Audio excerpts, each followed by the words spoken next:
Voilà, bah écoutez, je suis très heureux de vous retrouver. Voilà Jean-Rémy et Juliette qui nous rejoignent.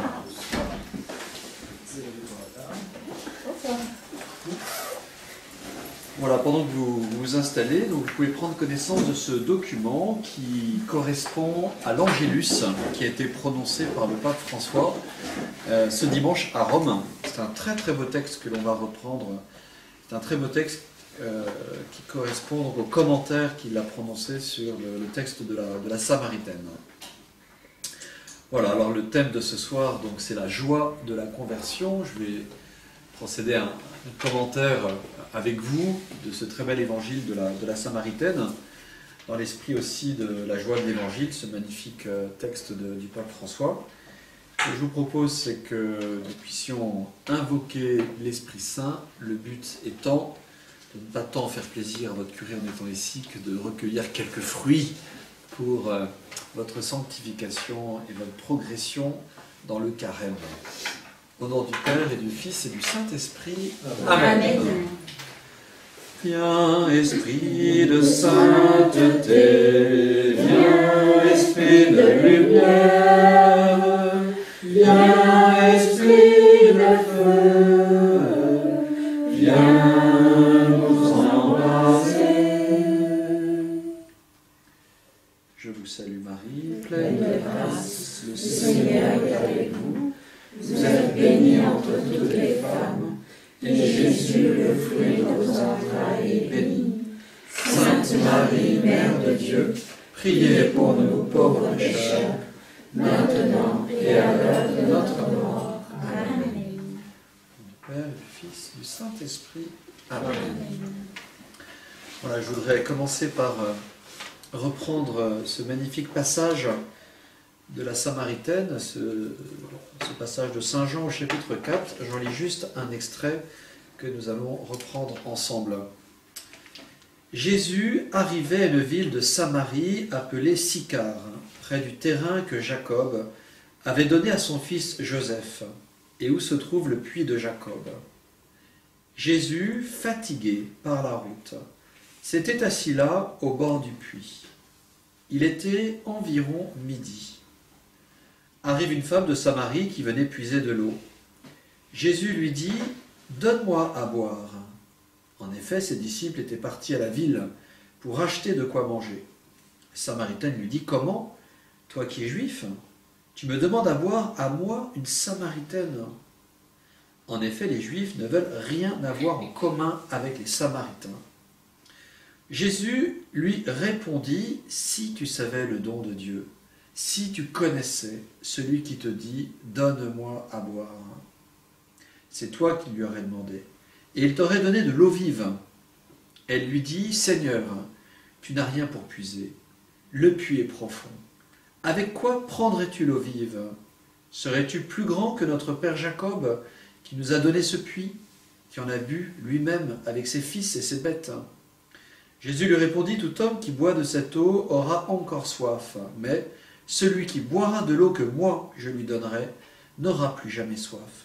Et l'eau que je lui donnerai deviendra en lui source jaillissante pour la vie éternelle. » La femme lui dit « Seigneur, donne-la-moi cette eau, que je n'ai plus soif, que je n'ai plus à venir ici pour puiser. » Jésus lui dit « Va, appelle ton mari et reviens. » La femme répliqua « Je n'ai pas de mari. » Jésus reprit « Tu as raison de dire que tu n'as pas de mari, car tu en as eu 5, et celui que tu as maintenant n'est pas ton mari. Là, tu dis vrai. » La femme lui dit « Seigneur, je le vois, tu es un prophète. Explique-moi, nos pères ont adoré Dieu sur la montagne qui est là. Et vous les Juifs, vous dites que le lieu où il faut l'adorer est à Jérusalem. » Jésus lui dit « Femme, crois-moi, l'heure vient où vous n'irez plus ni sur cette montagne, ni à Jérusalem pour adorer le Père. Vous adorez ce que vous ne connaissez pas. Nous adorons, nous, celui que nous connaissons, car le salut vient des Juifs.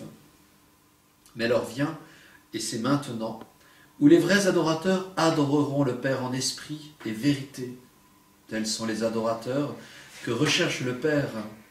Dieu est esprit, et ceux qui l'adorent, c'est en esprit et vérité qu'ils doivent l'adorer. La femme lui dit, je sais qu'il vient le Messie, celui qu'on appelle Christ. Quand il viendra, c'est lui qui nous fera connaître toutes choses. Jésus lui dit, moi qui te parle, je le suis. Là-dessus, ses disciples arrivèrent. Ils étaient surpris de le voir parler avec une femme. Pourtant, aucun ne lui dit « Que demandes-tu » ou « Pourquoi parles-tu avec elle ?» La femme, laissant là sa cruche, revint à la ville et dit aux gens « Venez voir un homme qui m'a dit tout ce que j'ai fait. Ne serait-il pas le Messie ?» Ils sortirent de la ville et ils se dirigeaient vers Jésus. Beaucoup de Samaritains de cette ville crurent en Jésus. À cause des paroles de la femme qui avait rendu ce témoignage, il m'a dit tout ce que j'ai fait. Acclamons la parole de Dieu. Jésus. Alors ce passage en fait se déroule en 3 étapes. Nous voyons bien là un récit de rencontre. La rencontre est donc la première étape. Et alors l'évangéliste Saint Jean nous donne un certain nombre de détails à propos de cette rencontre. Nous sommes dans une ville de Samarie appelée Sychar, donc on a une indication géographique, on est chez les Samaritains, donc pas chez les Juifs, près du terrain que Jacob avait donné à son fils Joseph, et où se trouve le puits de Jacob. C'est très intéressant de noter que nous avons là déjà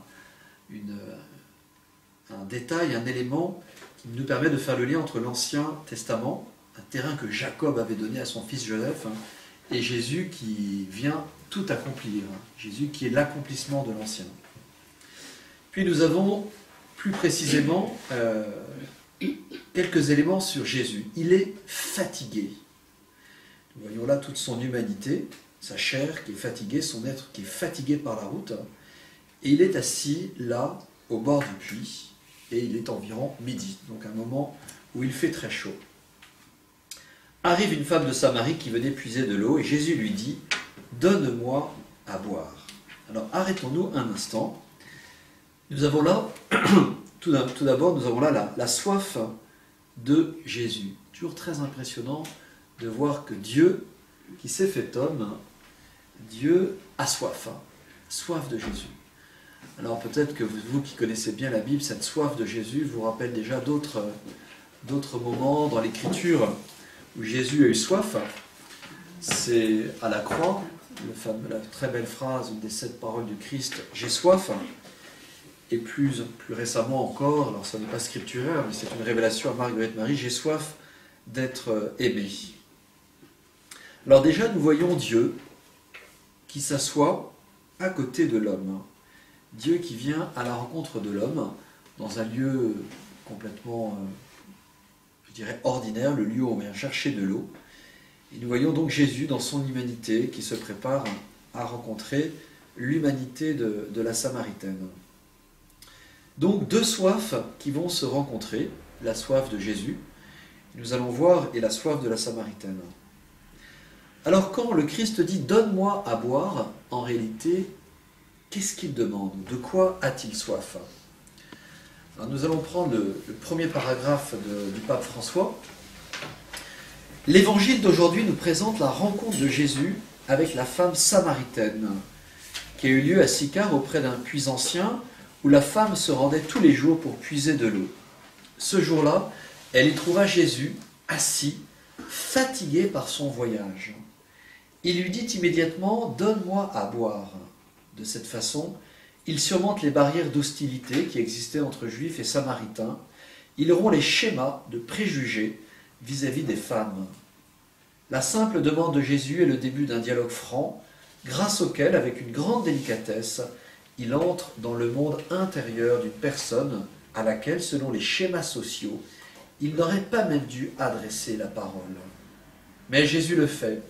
Jésus n'a pas peur. Lorsqu'il voit une personne, il avance parce qu'il aime. Il nous aime tous.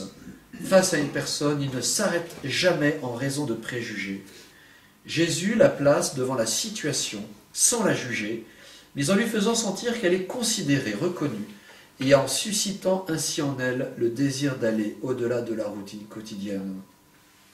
La soif de Jésus n'était pas dans une soif d'eau, mais de rencontrer une âme devenue aride. La soif de Jésus n'était pas dans une soif d'eau, mais de rencontrer une âme devenue aride. Alors, nous voyons donc ce mouvement, qui est d'abord le mouvement du Christ. Nous voyons aller chercher cette femme. On peut remarquer encore, comme l'évangéliste Saint Jean le rappelait, que je n'en perds aucun. Nous voyons le Christ qui, comme il est venu chercher la Samaritaine, il tient à venir chercher chacun d'entre nous. Donc nous voyons dans ce passage que le moteur de la conversion, ce n'est pas la Samaritaine, mais c'est bien le Christ en personne. Alors tournons-nous vers la Samaritaine et la soif de la Samaritaine. Elle accomplit donc un geste quotidien, hein, c'est vraiment sa vie concrète. Elle va puiser de l'eau. Et ce qui est intéressant, c'est avec ce passage de remarquer que le Christ donc souhaite entraîner chacun d'entre nous avec lui vers le royaume. Et nous voyons bien qu'il connaît nos habitudes, il connaît notre calendrier, il connaît notre agenda, il a une connaissance de notre temps. En fait, il n'y a pas de hasard dans la vie du Christ. Il se préparait à la rencontre de cette Samaritaine et il attendait donc le moment qui était favorable pour la rencontrer. Jésus donc guette, avec cette immense capacité d'initiative, guette le moment favorable, aussi bien pour la Samaritaine que pour chacun d'entre nous. Alors ce qui est très intéressant, c'est que dans nos schémas, on peut penser qu'on rencontre le Christ à la messe, le dimanche matin, peut-être à la prière, mais nous voyons bien à travers ce passage que Jésus a une liberté incroyable, que quand bien même nous pensons que c'est nous qui allons vers lui, eh bien c'est aussi lui qui prend la route vers nous. Et là, ce qui est extraordinaire, c'est qu'il a une liberté complète.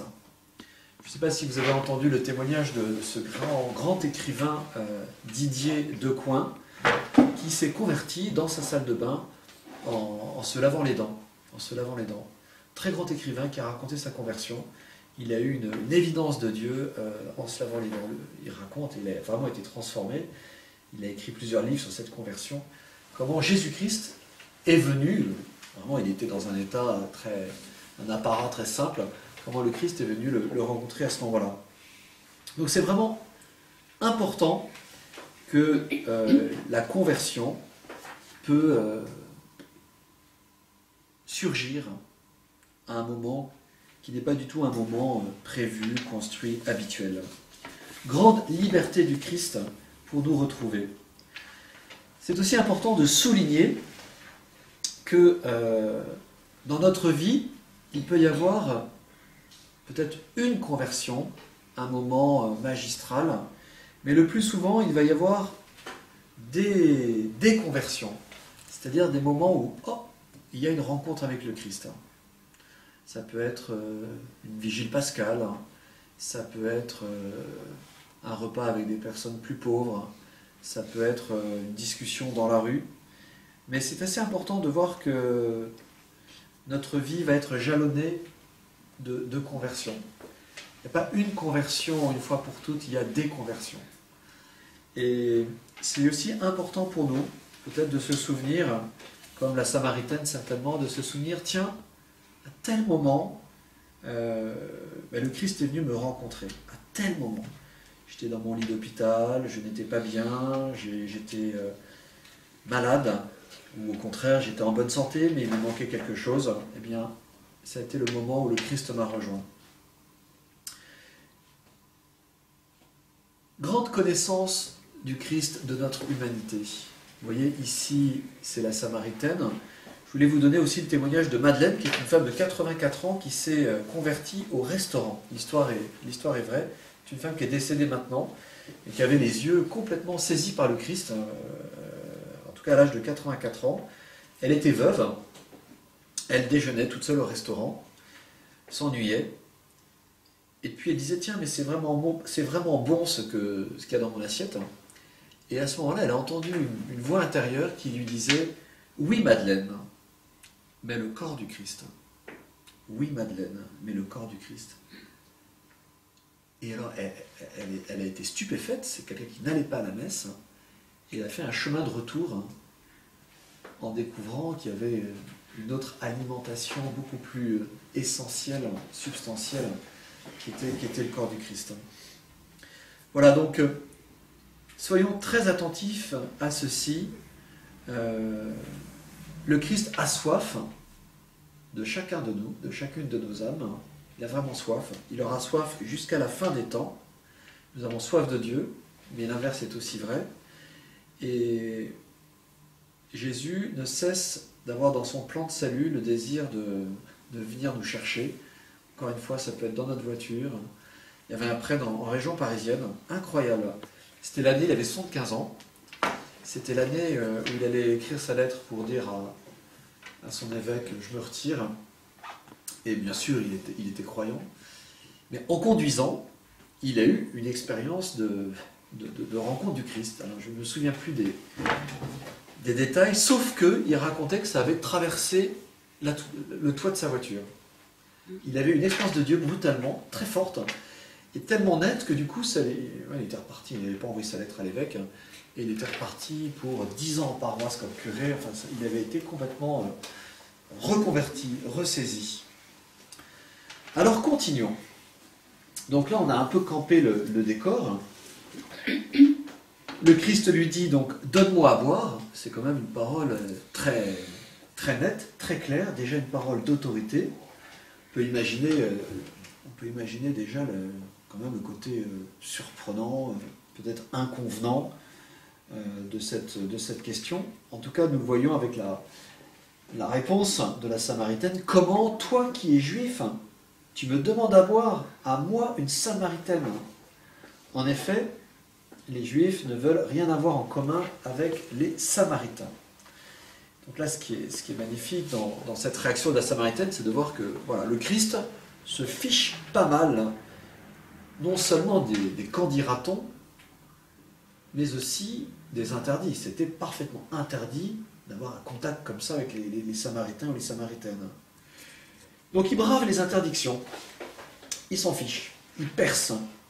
Et oui, le pape François, à un moment donné, parle d'une église qui est une église en sortie, une église qui va vers les périphéries. C'est exactement ce mouvement de Jésus vers la Samaritaine. L'église qui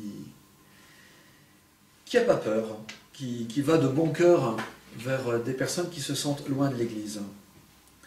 Alors là, nous pouvons peut-être nous arrêter un instant et imaginer, vous voyez, les deux regards. Le regard du Christ, les yeux de Jésus qui, avec une autorité, mais surtout une puissance d'amour, regarde la Samaritaine. Et on peut imaginer les yeux de cette femme, de cette Samaritaine, qui va passer de l'étonnement ou peut-être un regard émerveillé devant cet homme, au regard si brûlant d'amour. En tout cas, Jésus reprend la parole. « Si tu savais le don de Dieu, si tu connaissais celui qui te dit « Donne-moi à boire », c'est toi qui lui aurais demandé et il t'aurait donné de l'eau vive. » Donc tout de suite, le niveau du Christ, niveau très élevé, vous voyez, c'est vraiment de la catéchèse. « Donne-moi à boire ». Si tu savais le don de Dieu, si tu connaissais celui qui te le dit. La Samaritaine, à son niveau, répond « Seigneur, tu n'as rien pour puiser, et le puits est profond. Avec quoi prendrais-tu l'eau vive ?» Vous voyez, gros décalage. Hein. Le Christ parle de l'eau vive, de sa divinité, de sa plénitude, et elle parle de casserole. Très concret. Elle dit, ce gars-là, il lui manque une casserole. Bon. Il lui manque quelque chose pour son nom. Serais-tu plus grand que notre père Jacob, qui nous a donné ce puits, qui en a bu lui-même avec ses fils et ses bêtes? Vous voyez, c'est magnifique. Hein. Serais-tu plus grand? Le Christ qui accomplit toute l'écriture sainte. C'est pas pour rien. Serais-tu plus grand? Et oui, elle prophétise déjà. Serais-tu plus grand que notre père Jacob, qui nous a donné ce puits? Toujours le lien entre l'ancien et le nouveau. Le Christ accompli, il est la plénitude. Alors Jésus, donc on a toujours ce gros décalage de niveau. Au passage, on peut s'arrêter et méditer sur nos propres décalages. Et se dire, tiens, mais au fond, est-ce que je suis vraiment présent au Christ lorsqu'il se donne dans l'Eucharistie? Est-ce que j'ai vraiment conscience que c'est le Christ qui entre en moi, qui se communique? Est-ce que j'ai vraiment conscience que la parole de Dieu qui se donne à moi est une parole vivante, agissante? Est-ce que lorsque je me promène dans la rue, je suis attentif à rencontrer quelqu'un qui peut-être a besoin d'une parole et qui peut-être est porteur d'une parole de Dieu, etc. Donc, ces niveaux, on peut les constater aussi dans notre propre vie. C'est le fait d'être décalé par rapport à la présence du Christ. Alors Jésus répond, lui il reste à son niveau, « Tout homme qui boit de cette eau aura encore soif, mais celui qui boira de l'eau que moi je lui donnerai n'aura plus jamais soif. Et l'eau que je lui donnerai deviendra en lui source jaillissante pour la vie éternelle. » Alors, on sent toujours ce décalage. Donne-la-moi cette eau, que je n'ai plus à venir ici pour puiser. Femme, carrée, elle se dit, j'ai là une méthode, je vais gagner du temps pour faire autre chose. Ce monsieur en face de moi, il est assez original. Il est en train de me proposer un truc, je ne vois pas encore bien ce que c'est, mais après tout, donne-la-moi cette eau. Nous, on a la Badois, Vitel, Evian, elle se disait, peut-être des miracles. En tout cas, toujours le décalage qui se poursuit. Et devant ce décalage, Jésus, il va fort. Changement complet de registre. Va, appelle ton mari et reviens. On parle de l'eau, et là, pouf, paf, appelle ton mari et reviens. La femme réplique. Donc là, on passe, là c'est du sérieux. Je n'ai pas de mari. Jésus reprend. Ouais, c'est sec. Tu as raison de dire que tu n'as pas de mari, car tu en as eu 5. Celui que tu as maintenant n'est pas ton mari. Et là, tu dis vrai. Alors là, c'est vraiment le coup de scalpel. Alors c'est étonnant parce que on pourrait se dire au premier abord, c'est violent. C'est même, on pourrait dire, c'est même du viol. C'est-à-dire que tout d'un coup, le Christ est vraiment chez elle. Or, je vous parlais du regard de Jésus, et on peut imaginer que le regard de Jésus était tellement saisi de tendresse, d'amour, d'attention, qu'en réalité, cette parole qui en soi hyper violente a été accompagnée par un regard qui était celui du Christ, le regard de Dieu. Donc c'était du coup possible pour la Samaritaine de supporter cette révélation, alors que voilà, elle aurait pu, comme on dit, se carapater en disant « Oh là là, ce type-là est en train de se balader chez moi, qu'il s'en aille. » Pas du tout, elle reste. Donc vous voyez, Jésus, à cet endroit précisément, plonge dans l'humanité obscure, boueuse, compliquée de la Samaritaine. Mais en même temps, c'est accompagné d'un regard aimant. Et alors, c'est très très très important par ce passage, parce que là, on est au cœur au fond de la soif de Dieu. Dieu, on l'a dit, c'est son désir le plus profond. Dieu a le désir d'aller chercher chacun d'entre nous pour nous emmener dans son royaume, au ciel. Et le lieu, au fond, de notre conversion, le lieu de la grâce, c'est pas le lieu où on est brillant, talentueux, formidable. Le lieu de la grâce, c'est le lieu qui n'est pas top en nous, voire même un lieu de péché. Quand on entend des conversions de prisonniers ou des conversions de gens qui étaient très très très très loin, en fait, je me souviens notamment d'un témoignage d'une femme qui a demandé le baptême d'adulte. Et dans son témoignage, elle disait, c'était une femme qui faisait du théâtre, elle disait, mais Jésus est venu dans mes poubelles. Jésus est venu dans mes poubelles. Et elle disait, l'icône que je préfère, c'est Jésus qui prend la main d'Adam à droite, la main d'Adam, la main de Ève à gauche, et hop, pardon, il va les chercher très loin, et hop, il les entraîne au ciel. Très belle icône. Et donc, ce qui est très important dans ce mouvement de la conversion, hein, on est à la deuxième étape de ce mouvement, qui est l'étape du dialogue. Jésus, en fait, veut mettre son eau vive là où c'est peut-être fermé, là où ça sent pas bon. Vous voyez, dans les maisons, enfin moi j'en sais quelque chose, ça fait 3 ans que je range la paroisse. Donc, c'est pas fini parce qu'il y a encore des pièces que je découvre, des placards, c'est assez intéressant.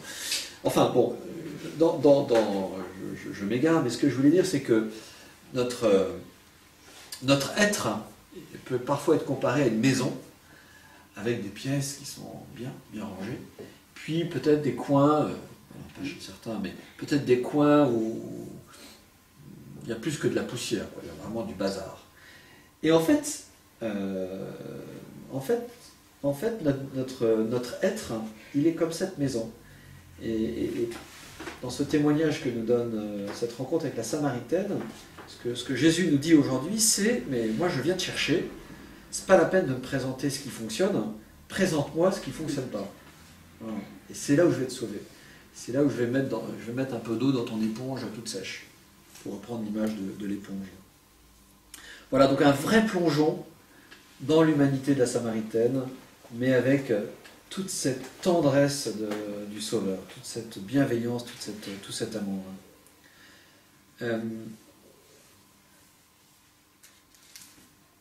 Là, c'est effectivement le choc. Seigneur, je le vois, tu es un prophète. Je le vois, tu es un prophète. Donc là, il y a un énorme déclic. Explique-moi. Nos pères ont adoré Dieu sur la montagne qui est là, et vous, les Juifs, vous dites que le lieu où il faut l'adorer est à Jérusalem. Jésus lui dit, femme, crois-moi. Vous voyez, c'est pas crois-le, c'est crois-moi. L'heure vient où vous n'irez plus ni sur cette montagne, ni à Jérusalem pour adorer le Père. Vous adorez ce que vous ne connaissez pas, nous adorons, nous, celui que nous connaissons, car le salut vient des Juifs. Vous voyez, Jésus qui continue à faire la passerelle en sa personne entre l'Ancien Testament et le Nouveau. Le salut vient des Juifs. Mais l'heure vient, et c'est maintenant, où les vrais adorateurs adoreront le Père en esprit et vérité. Tels sont les adorateurs que recherche le Père. Dieu est esprit, et ceux qui l'adorent, c'est en esprit et vérité qu'ils doivent l'adorer. La femme lui dit, je sais qu'il vient le Messie, celui qu'on appelle Christ.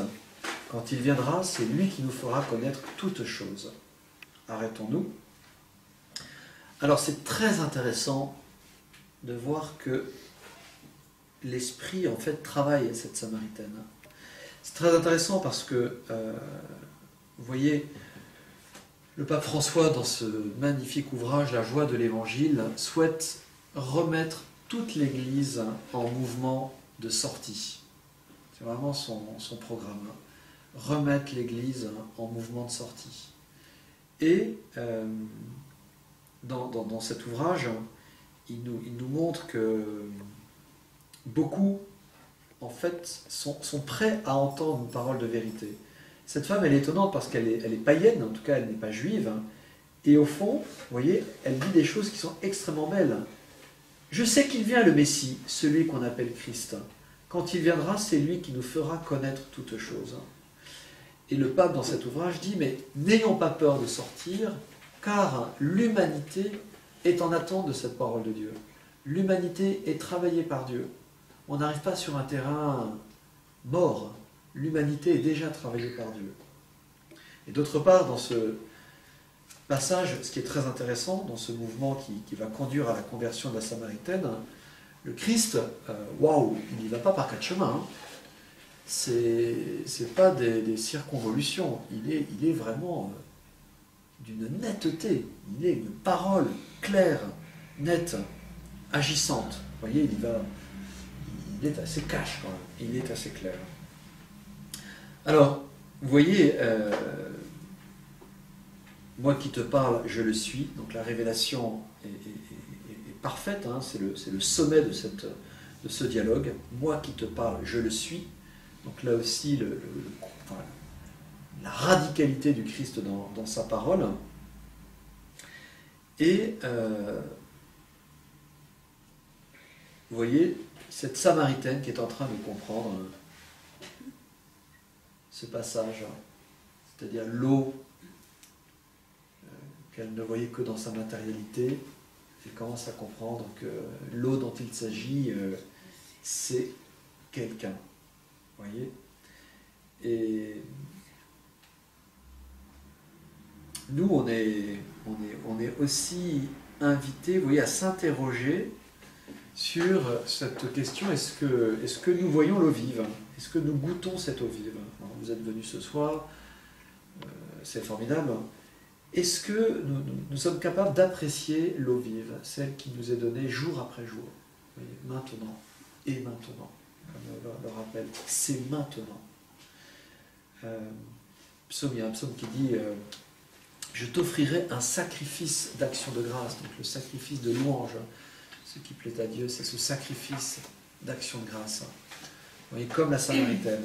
Est-ce que nous sommes capables, à un moment donné, de dire « Oula, j'étais complètement décalé, maintenant je me réajuste à cette rencontre et je rends grâce ». Alors, reprenons ce passage. Jésus avait besoin de rencontrer la Samaritaine pour lui ouvrir le cœur. Il lui demande à boire pour mettre en évidence la soif qu'il y avait en elle. C'est-à-dire, en fait, ce qui était sec, aride, et ce qui avait besoin d'être humidifié. La femme est frappée par cette rencontre, elle adresse à Jésus ces questions profondes que nous avons tous en nous, mais que souvent nous ignorons. Nous aussi, nous avons tellement de questions à poser, mais nous ne trouvons pas le courage de les poser à Jésus. Le carême, chers frères et sœurs, est un temps favorable pour regarder en nous, pour faire émerger nos besoins spirituels les plus vrais et demander l'aide du Seigneur dans la prière. L'exemple de la Samaritaine nous invite à nous exprimer ainsi. Jésus, donne-moi cette eau qui étanchera ma soif pour l'éternité. Voilà. Donc le temps du carême, c'est ce temps aussi où, de nouveau, nous pouvons, dans la vérité de notre relation avec notre Créateur, lui représenter là où nous avons besoin de lui. C'est toutes les réalités de notre vie personnelle, familiale, professionnelle, notre vie physique, si nous sommes malades. Voilà, faisons émerger nos besoins spirituels les plus vrais, demandons l'aide du Seigneur. L'Évangile dit que les disciples furent stupéfiés que leur maître parle avec cette femme. Enfin, comme c'était le patron, ils ont posé des questions désagréables. Mais le Seigneur est plus grand que les préjugés. C'est pourquoi il n'a pas peur de s'arrêter avec la Samaritaine. La miséricorde est plus grande que le préjugé, et Jésus est tellement miséricordieux, tellement. Vous voyez donc,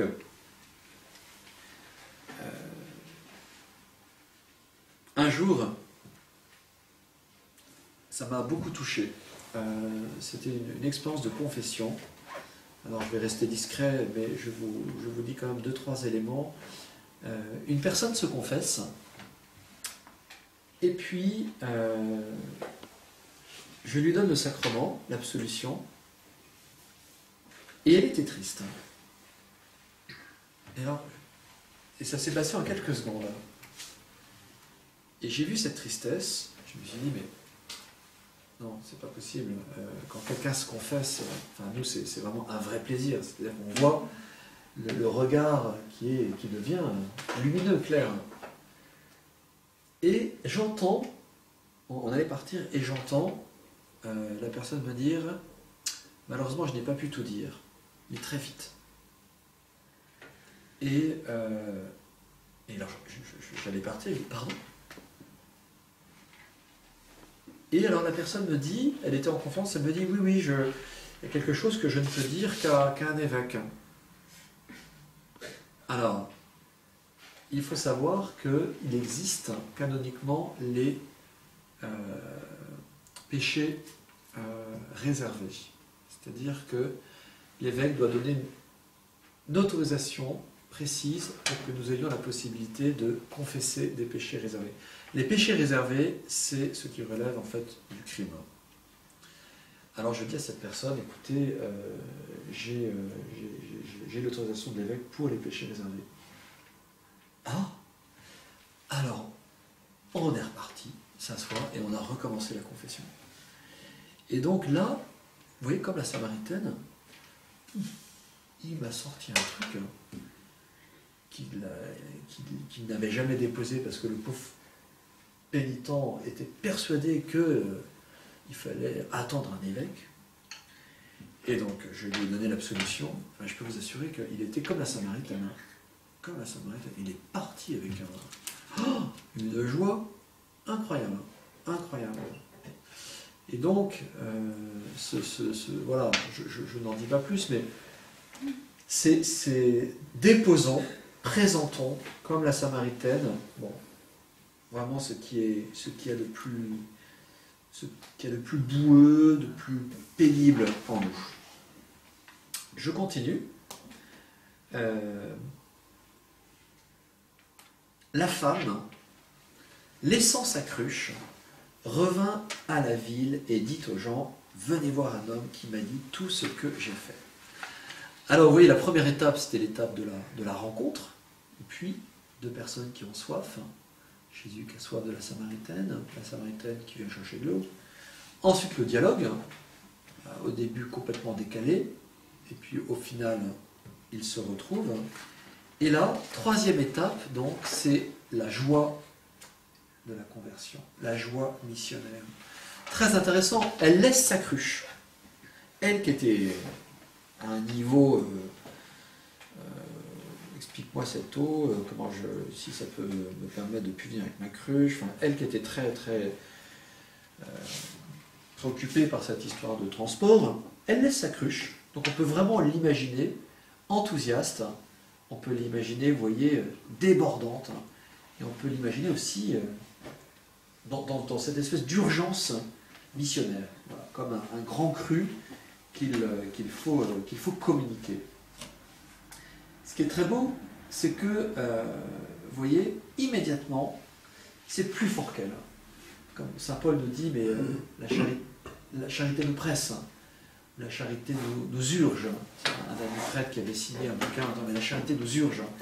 En fait, lorsque un homme ou une femme rencontre le regard aimant de Jésus, ça lui fait toujours cet effet.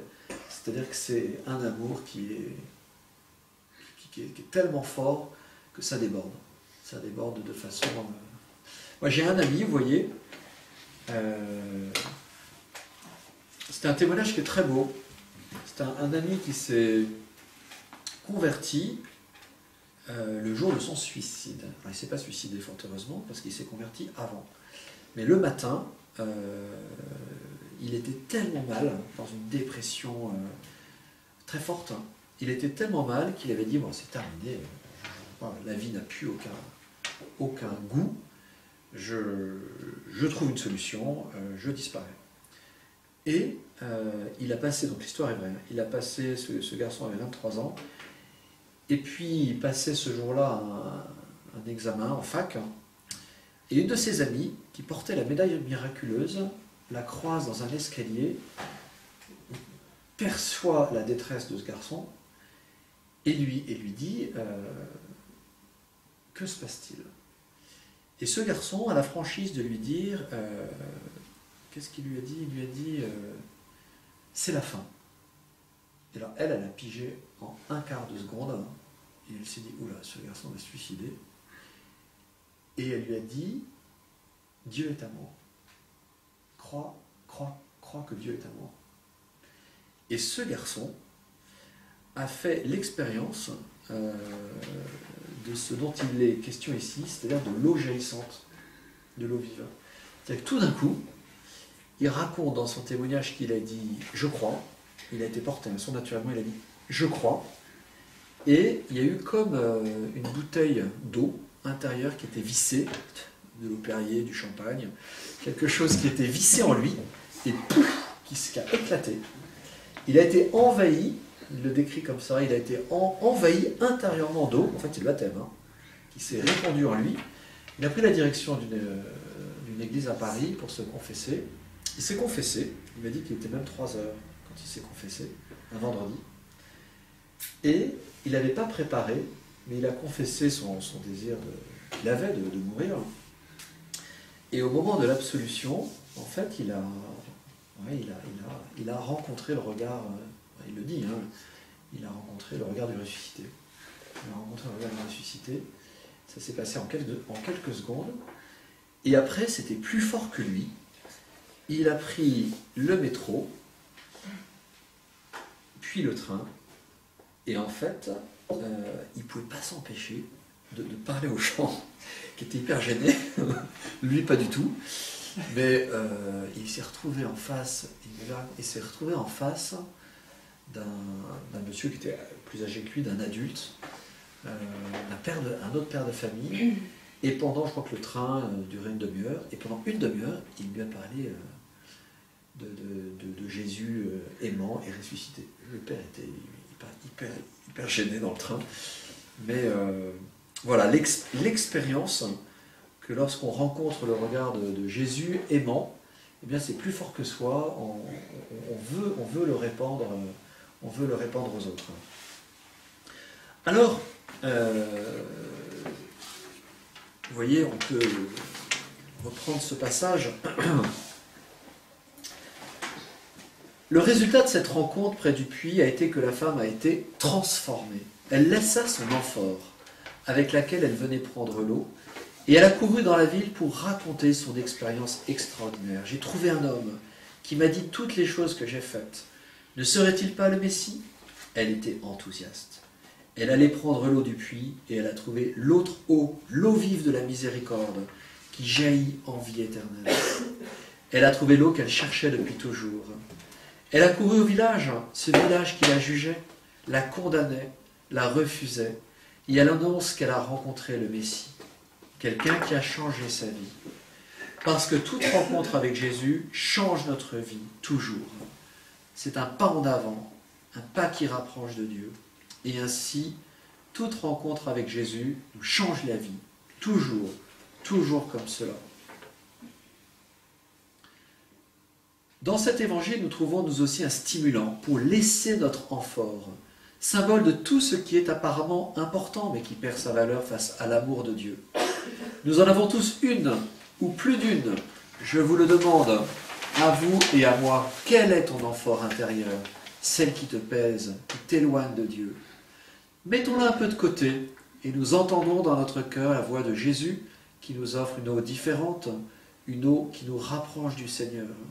Nous sommes appelés à redécouvrir l'importance, le sens de notre vie chrétienne qui a commencé par le baptême et, comme la Samaritaine, à témoigner devant nos frères. Je m'arrête. Alors aujourd'hui, vous voyez, on lit ce passage qui a 20 siècles, il y a quand même un grand changement entre ce qu'a vécu la Samaritaine et nous. Le grand changement, c'est que, à l'époque du Christ, eh bien, le baptême n'était pas encore proposé, puisque le baptême est venu après. Allez, faites des disciples, baptisez-les au nom du Père, du Fils et du Saint-Esprit. Donc, le Christ était à l'extérieur de la Samaritaine, Jésus-Christ. C'était donc une source d'eau vive extérieure, et elle est toujours extérieure. Aujourd'hui, quand on prie Jésus, il est devant nous, il est à côté. Mais pas seulement, puisque depuis notre baptême, l'eau vive est en nous. L'eau vive est intérieure, elle est en fait déjà là. C'est ça qui est incroyable. Vous voyez, je reprenais cette image de la bouteille un peu qui est là. Et alors, à nous, vous voyez, de laisser le bouchon ouvert, ou malheureusement à nous de laisser le bouchon se visser, à tel point que l'eau vive ne circule plus en nous. Alors vous l'avez compris, hein, quand on visse le bouchon, c'est qu'en réalité on manque un peu de sacrement de confession. Ce qui dévisse le bouchon intérieur, c'est sans cesse le sacrement de réconciliation. Donc vous voyez, eau vive extérieure, eau vive intérieure. Et vous voyez, c'est de ça dont il s'agit, puisque à un moment donné, je lui donnerai l'eau que je lui donnerai deviendra en lui source jaillissante pour la vie éternelle. Extraordinaire, en lui. C'est-à-dire que nous possédons la vie éternelle en nous, depuis le baptême. L'eau vive est en nous. C'est incroyable, hein? On va la chercher à l'extérieur avec les sacrements, mais elle est aussi déjà en nous. C'est pour ça qu'on a vraiment un cadeau qui est fantastique. Et conclusion du Saint-Père, témoigner de quoi? De la joie. Témoigner de la joie, de la rencontre de Jésus, parce que j'ai dit que toute rencontre de Jésus change la vie, et aussi que toute rencontre de Jésus nous remplit de joie, cette joie qui vient de l'intérieur. Et le Seigneur est ainsi. Et raconter tant de choses mystérieuses que le Seigneur sait faire dans notre cœur quand nous avons le courage de laisser de côté notre amphore. Laisser de côté notre amphore, vous voyez, c'est aussi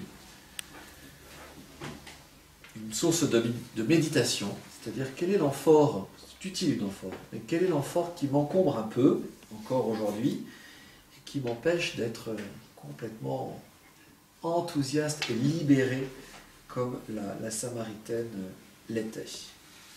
Alors voilà, vous voyez donc le rythme de cette conversion. Tout commence donc par la rencontre, par l'initiative du Christ, qui ne cesse de venir chercher tout homme à travers tous les temps. Première étape, la rencontre, avec la lenteur de l'humanité, la lenteur de la Samaritaine, lenteur pour comprendre. Puis à un moment donné, dans le dialogue, qui est la deuxième étape, ils se rejoignent, les niveaux se mettent au même niveau, un dialogue dans lequel le Christ va vraiment dans la pièce la plus sombre de la maison intérieure, et c'est celle qu'il veut nettoyer, c'est là où il veut passer, et ce qui aboutit donc à la conversion de cette Samaritaine, à une conversion qui est hyper dynamique, qui est une conversion missionnaire. Donc nous voyons que cette Samaritaine devient au terme disciple missionnaire de Jésus. Merci. Et puis, alors je crois que tout le monde maintenant l'a chez lui, mais au cas où ça n'était pas le cas, c'est vraiment le livre de l'année. C'est le livre de l'année. C'est extraordinaire. Extraordinaire. Oh, vous n'imaginez pas comme ce livre secoue les chrétiens que nous sommes à chaque page. Par exemple, je prends pif. La psychologie de la tombe qui transforme peu à peu les chrétiens en momies de musée. Il n'a que des expressions comme ça, se développe. Ne nous laissons pas voler la joie de l'évangélisation au travail. Ou encore, c'est extraordinaire. Ça réveille. Ça réveille. On sent en pleine face ça. Il parle de la mondanité spirituelle. La mondanité spirituelle qui se cache derrière des apparences de religiosité et même d'amour de l'Église consiste à rechercher, au lieu de la gloire du Seigneur, la gloire humaine et le bien-être personnel. Pas de travail. Oh là là là là là là là. C'est absolument formidable. Non, mais je suis très sérieux. Si vous pouviez, il y a encore 15 jours de carême, si vous pouviez vraiment lire, mais même un chapitre, ça se lit facilement, et c'est vraiment, c'est toute une proposition de renouveau de l'Église. l'Église en sortie, vous voyez. C'est la communauté des disciples missionnaires qui prennent l'initiative, qui s'impliquent, qui accompagnent, qui fructifient, et c'est pour Suzanne qui fête.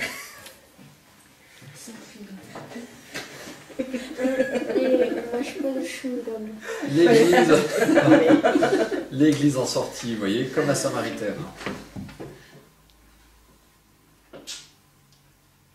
Donc ça s'appelle La joie de l'Évangile, et c'est chez Bayard. On peut la partager.